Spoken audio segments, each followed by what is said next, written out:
What's good, everybody? It's your boy Big Nate. Welcome to Big Nate's Book Reviews, some of the best book reviews. And today we are reviewing the book of Form and Emptiness by Ruth OZEKI.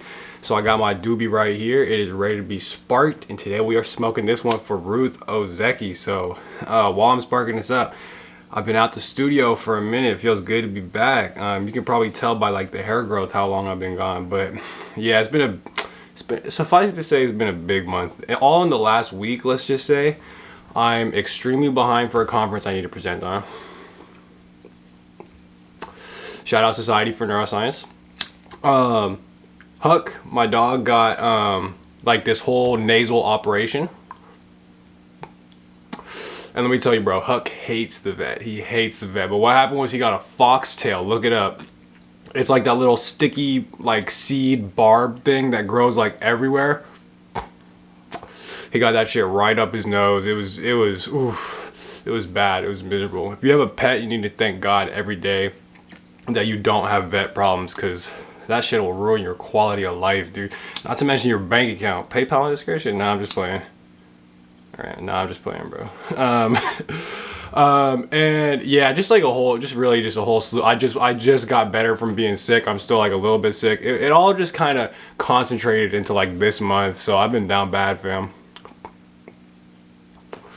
But the show must go on. My grind is unstoppable. My grind zone is an all-time zone. So we are about to get into this book. So the Book of Form and Emptiness was published in 2021. It was the winner of the Women's Prize, and I read this book as part of my series where I read the Booker, the Women's Prize, and the Pulitzer. Ruth OZEKI herself has published several different novels, one of which is like a BookTube favorite apparently, but was also a finalist for the Booker. Ruth OZEKI is a filmmaker as well, like kind of like a legit filmmaker, and among other things, she is, believe it or not, an officially recognized Zen Buddhist priest, which actually I think figures quite heavily into this book. But okay, yeah, so that's some background, but let's get into the actual book itself. What is this about? So the Book of Form and Emptiness is basically the story of this little 13-year-old boy named Benny, who in the beginning of the book, his father dies in like this, like, it's like a tragic and also like absurd accident.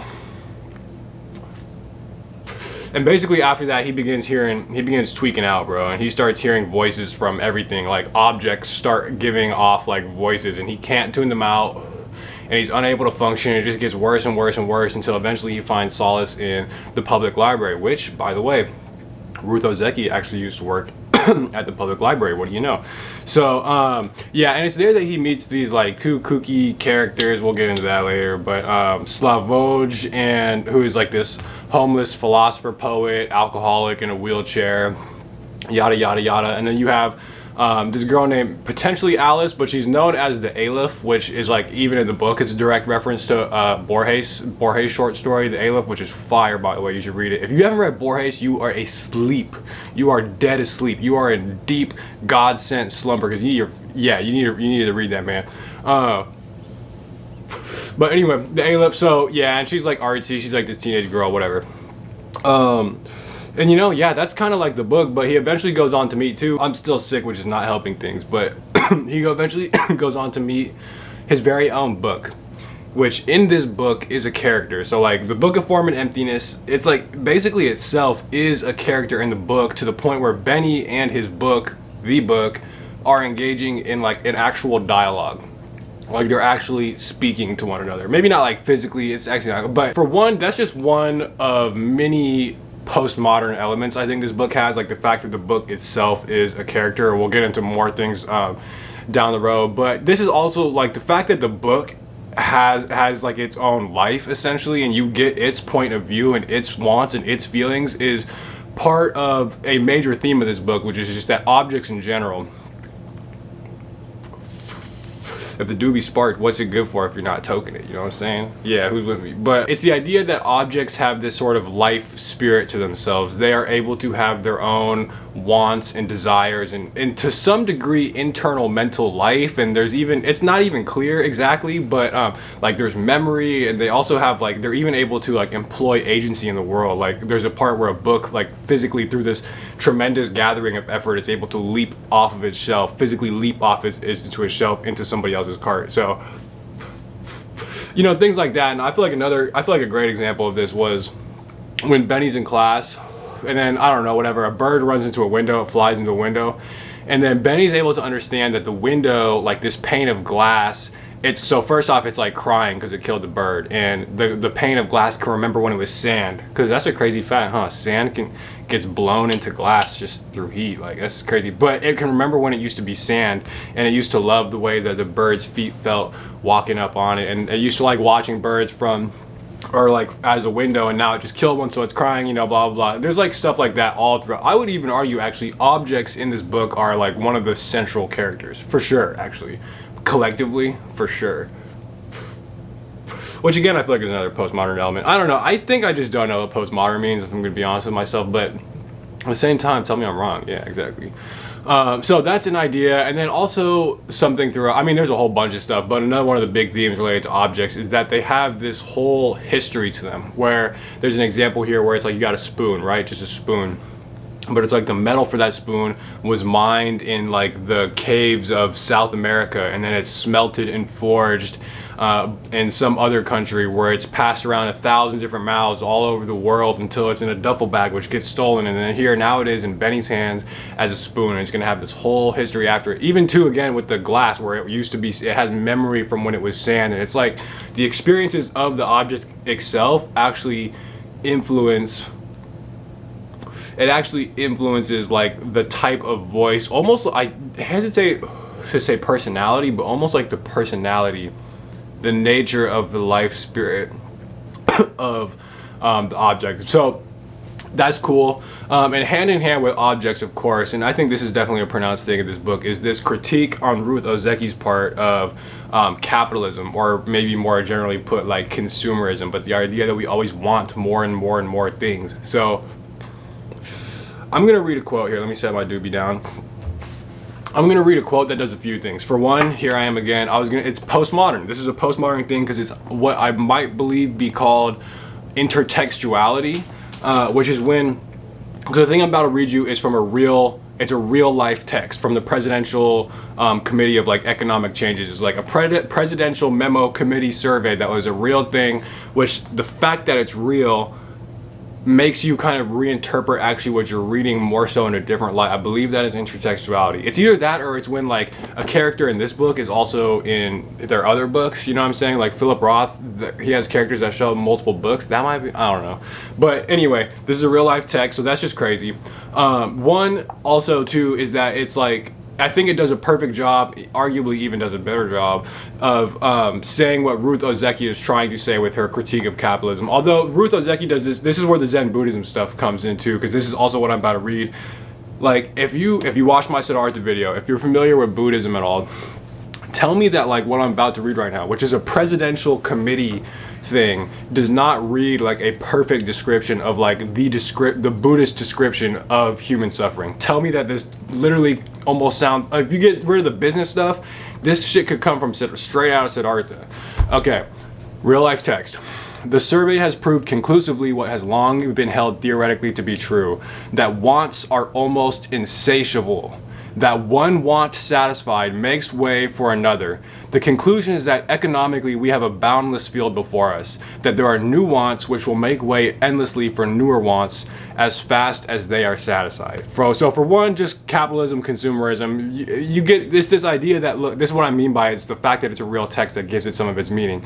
Economically, we have a boundless field before us. We are that boundless, you are that boundless field of economics right there. And yeah, I'm not saying I'm any better, bro. You should see my Amazon wish list. You should see my order history. Oh my goodness, I'm worse than anyone. But the idea, that's the idea, and it's so true. And this literally sounds like it could come from like a Buddhist, that one want satisfied makes way for another endlessly. And it's this idea that I feel like I even mentioned last time, where it's like so much of our psychology is just like grasping, wanting things that the second you get them just slip like sand through your fingers. Whoa, the doobie. Yeah, nice try. I put the book down 1 second. Nice try. Yeah, I mean, nah. But like sand, it just slips like through your fingers, and it's like we know this feeling. It's like, how many times in your life have you just wanted something and like kind of stressed and suffered so much because you wanted something or wanted something to stop, and then you got what you wanted, and where is any of that right now? You've had a whole lifetime of like back and forth psychological stress and turmoil.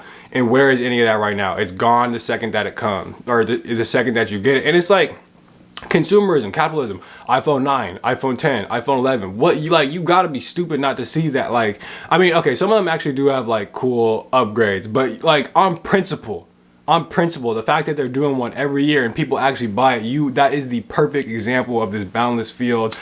New wants are made way endless. It's actually almost comic how like the iPhone, they get away with that iPhone shit. Like they're doing that right in front of our faces. But yeah, just like this hamster wheel of dissatisfaction. That's like what the description is, and that's what consumerism is. This cycle of consumerism and capitalism has become a replacement for anything like happiness or anything with real meaning. So critique, I think that was good on RUTH OZEKI's part. I think she did a good job. And again, through the Zen Buddhist lens, there's a lot of interesting stuff going on here. I've never denied that.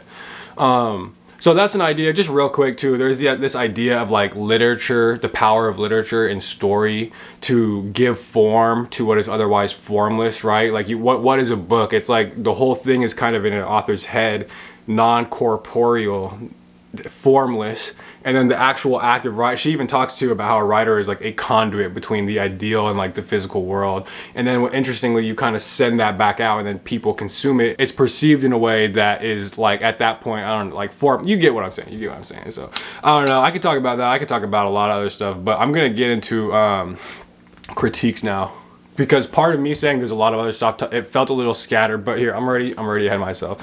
This book I thought it had interesting ideas. I think at times the writing is really good, but overall this book is nearly, so I'm gonna say C+. It's in the C range for me. On a bad day it's a C, but I think C+. That's how I felt. But this book is almost 600 pages. It's like 550, something like that.